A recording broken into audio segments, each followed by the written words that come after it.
there, I'm Tucker from Matt Kite, and today I'm going to show you how to mount the Slingshot bolt-on strap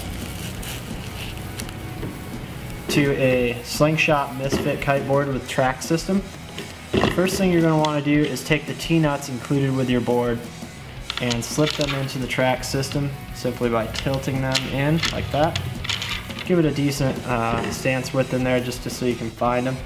Then you're going to slide the pad over the T-nut in one of these configurations here, whatever stance angle you might prefer. Next, you're going to put the screw with the washers down into the T-nut and screw that in to secure the strap.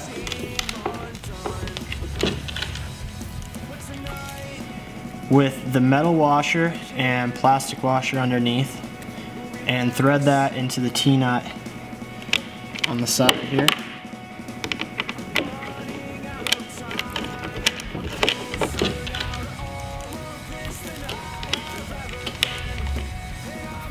And get it nice snug in there, however you want it.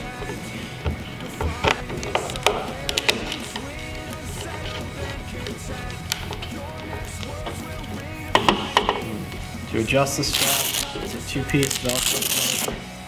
So you pop that open and make it as large or as tight as you'd like. That's the 2013 Slingshot bolt-on strap.